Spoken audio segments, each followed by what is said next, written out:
Hello, അസ്സലാമലൈക്കും. എന്തൊക്കെയുണ്ട് വിശേഷം? സുഖാണോ?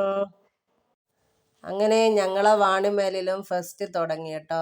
കുറേ വർഷമായിട്ട് അടുത്ത വർഷം വരും അടുത്ത വർഷം വരും അങ്ങനെ 3-4 വർഷമായിട്ട് പറയുന്നുണ്ടായിരുന്നു. എന്തായാലും ഈ വർഷം ഫെസ്റ്റ് തുടങ്ങിയിട്ട് ഇപ്പോൾ 3-4 ദിവസമായി. കുറേ ദിവസമായിട്ട് പോകാൻ കഴിയുന്നുണ്ടായിരുന്നു. അപ്പോൾ ഫാമിലിയോടെ പോകണം എന്നുള്ളത് കൊണ്ട് എല്ലാവരും കൂടി ഒരുമിച്ചിട്ടുള്ളൊരു സമയം നോക്കി ഇന്ന് ഇറങ്ങിയതാണ്. എൻ്റെ എൻ്റെ അനുജത്തി, അവളെ കുട്ടികൾ, പിന്നെ അവളെ ഹസ്ബൻഡിൻ്റെ കസിൻസുകൾ, പിന്നെ എൻ്റെ ഷാക്കിഖാൻ്റെ സിസ്റ്റർ, അങ്ങനെ ഞങ്ങൾ കുറേ ഫാമിലീസ് പോയതാണ്. പിന്നെ ഇങ്ങനെയുള്ള സ്ഥലങ്ങളിലൊക്കെ പോകുമ്പോൾ നമ്മൾ ഒരു ഫാമിലിയിൽ നിന്ന് പോകുന്നതിനെക്കാട്ടും ഇങ്ങനെ ഒരുമിച്ചിട്ടുള്ള കുറേ ആളുകൾ പോകുമ്പോൾ കുട്ടികൾക്ക് അതായിരിക്കുമല്ലോ കൂടുതൽ സന്തോഷം. അവർ നന്നായിട്ട് എൻജോയ് ചെയ്യുന്നുണ്ട് കേട്ടോ. എൻ്റെ ഉമ്മയെല്ലാം വെറുതെ ഇങ്ങനെ മൊത്തം ഒന്ന് കറങ്ങി കാണുമെന്നുള്ള രീതിയിൽ പോകുന്നതാണ്. ഉമ്മക്കൊക്കെ ഭയങ്കര പേടിയാണ്. പിന്നെ ഈ കാലത്തെ റൈഡ്സിലെല്ലാം കയറൽ ഭയങ്കര പേടിയാണ്. ഇവരൊക്കെ ഓരോന്നിൽ കയറിയ പിന്നെ ഇങ്ങ് ഇറങ്ങിക്കിട്ടാൻ ഭയങ്കര പാടാണ് കേട്ടോ. പുറത്ത് നമ്മൾ വിളിച്ചാലൊന്നും വേഗം ഒന്നും ഇങ്ങ് ഇറങ്ങി വരൂല. പിന്നെ അവിടെ നിൽക്കുന്നവരെ കൊണ്ട് വേണം ഇറക്കിക്കാൻ. ഇതാണെങ്കിൽ 9 മണിക്ക് അടക്കുകയും ചെയ്യും.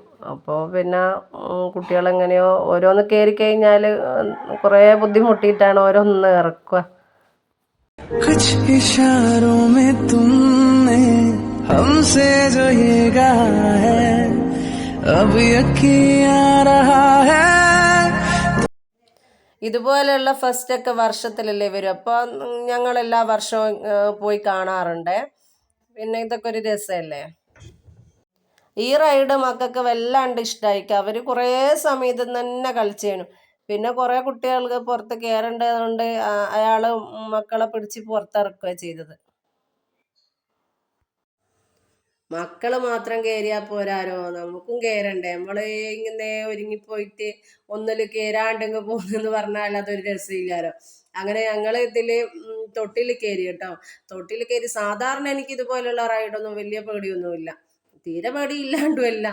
അപ്പോൾ ഇതിൽ കയറിയിട്ട് ഞങ്ങൾ ഇറങ്ങാൻ നോക്കുന്ന സമയത്ത് ഞങ്ങളെ 2-3 ആൾക്കാരെ മാത്രം ഇറക്കാൻ കഴിഞ്ഞില്ല. പിന്നെ കുറേ സമയം അവർ ട്രൈ ചെയ്ത് നോക്കി ഇറക്കാൻ വേണ്ടിയിട്ട്. ഞങ്ങൾ ഇറങ്ങാൻ നോക്കുന്ന സ്ഥലത്തെത്ത് പിന്നെ മേലേക്ക് പൊന്തും. അപ്പോൾ ഞങ്ങൾക്ക് പേടിയായി കേട്ടോ. ഇതിൽ തന്നെ കുടുങ്ങിപ്പോവാളി, എന്തെന്നാ ഇനി ചെയ്യുക. പിന്നെ ഓഫാക്കിയാൽ തന്നെ ഞങ്ങൾ മേലെ ഉള്ളവർ ഇങ്ങനെ താഴെ എത്തും എന്നൊക്കെ വിചാരിച്ചിട്ട്. പക്ഷേ കുറേ സമയം കഴിഞ്ഞേരെ ഏകദേശം എനിക്ക് തോന്നുന്നൊരു അരമണിക്കൂറിനടുത്തോളം ഞങ്ങൾ ഇതിൽ തന്നെയായി. പിന്നെ കുറേ സമയം കഴിഞ്ഞേരെ പിന്നെ എങ്ങനെയോ താഴെ അവർ ഇറക്കിയിരിക്കുന്നത്, എങ്ങനെയോ അവർ ഇറക്കിയതാണ്. കുറേ സമയം കുടുങ്ങിപ്പോയത് കാരണം തലക്കൊരു കനം പിടിച്ചിട്ടുണ്ടായിരുന്നു. ആരൊക്കെയോ ഛർദിക്കൊക്കെ ചെയ്തിക്കും. തൊട്ടില് കയറുന്നുള്ള പൂതി ലാസ്റ്റ് ആയിപ്പോയിക്ക്. അങ്ങനെ ഇടങ്ങാറായിപ്പോയേനു. പിന്നെ ഓരോരുത്തരായിട്ട് ഇറക്കാൻ തുടങ്ങിയാൽ സമാധാനമായത്. അല്ലാണ്ട് ഇത് ഇറക്കാൻ പറ്റൂല അളി എന്നുള്ളൊരു ബേജാറിൽ തന്നെയാണ് ഉള്ളത്. ഉമ്മാൻ്റെ അനിയത്തീൻ്റെ മോളും അർസും ഒരേ ക്ലാസ്സിലാണ് പഠിക്കുന്നത്.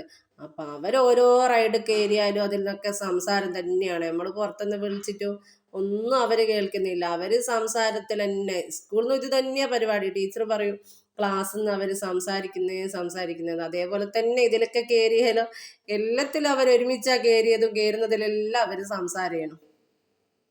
ഞങ്ങളുടെ നാട്ടിൽ ആദ്യമായിട്ട് വന്ന ഫസ്റ്റ് നിങ്ങളെയൊക്കെ ഒന്ന് കാണിക്കട്ടെ എന്ന് കരുതിയെടുത്ത വീഡിയോ ആണ്. അപ്പോൾ വീഡിയോ ഇഷ്ടമായാൽ ലൈക്ക് ചെയ്യാനും സബ്സ്ക്രൈബ് ചെയ്യാനും ഷെയർ ചെയ്യാനും മറക്കല്ലേ. ഓക്കെ, ബൈ, അസ്സലാമു അലൈക്കും.